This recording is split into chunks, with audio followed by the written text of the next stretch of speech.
Hello, my name is Dr. Barbara Rodwin. I'm from the Back to Health Wellness Center in Ottawa, Ontario.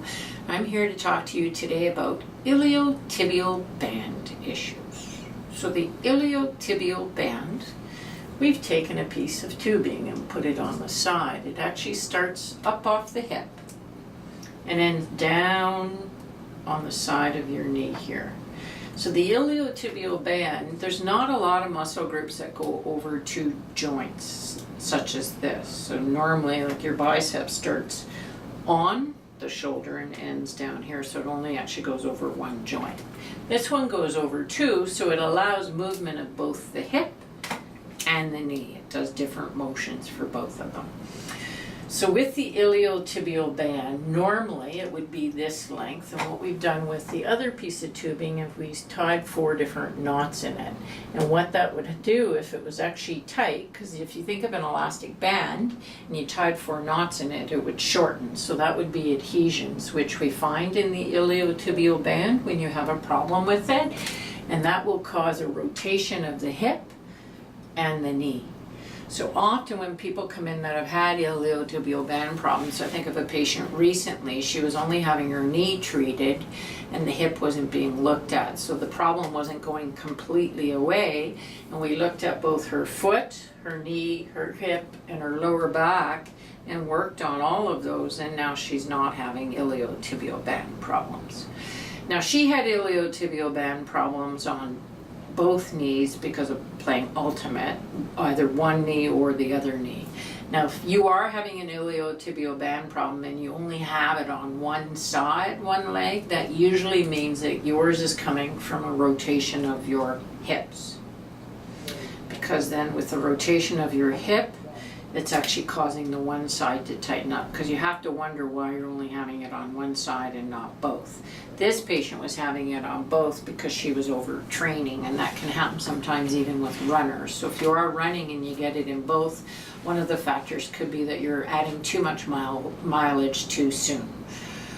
So that's the shortening and the rotation of the hip with it, and that can affect as well the foot. So often when we check things at Back to Health Wellness Center here, we'll check the movement of the foot, because there's all these 26 different bones and they can get stiff or restricted. These 2 bones can get rotated and out of alignment, which will pull on the iliotibial band as well. And then this bone can get rotated because that's part of the hip bone and that's shifting. So we'll look at all of that, and if we need to, we'll actually adjust those to get the straight alignment of the legs so that this muscle will then function properly.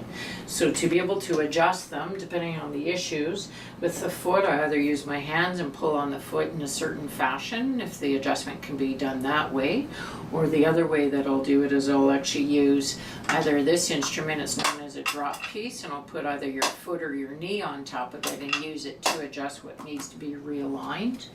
Or sometimes what I use is actually this instrument, it's known as an activator, to adjust the foot joints or sometimes even the knee, but I usually either use this or my hands right on the knee itself, and then I will adjust the hip too. The other thing that we do here at Back to Health Wellness Center for iliotibial band problems is active release. I'm certified in it, and so are a number of our massage therapists. And what we do is with these adhesions or knots that you have, we shorten that muscle and the tendon and the fascial piece of it, and then as we lengthen it, we make a pass over the tight spots. Normally with iliotibial band problems, that's not the only tissue that's tight, so we check the other ones and work on them as well to get everything realigned and balanced and straightened out. The other thing I do as well here at Back to Health Wellness Center is acupuncture sometimes on the iliotibial band, or if we need to, we might fit you for a brace like this, or there's a strap brace that we use sometimes too, depending on the issue. So every case is different with what we do. Now sometimes too, what you need to do, if it's because your foot's flatter with it too, we have you put you on a foot scanner gait analysis, and we might have to get you to get orthotics or change the style of shoes that you're using for training. And we look at the imbalances that you have, and we'll design a stretching then a proper strengthening program for you to get you back to wellness with that. The things that we have patients do at home are stretching, strengthening, icing sometimes on it, wearing your brace.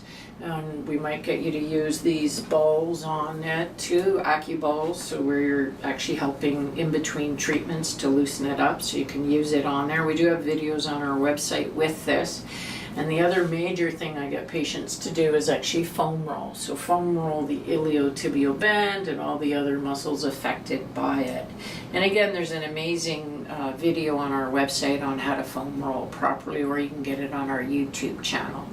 So that's the iliotibial band problems. If you do have questions about it, feel free to reach out to me.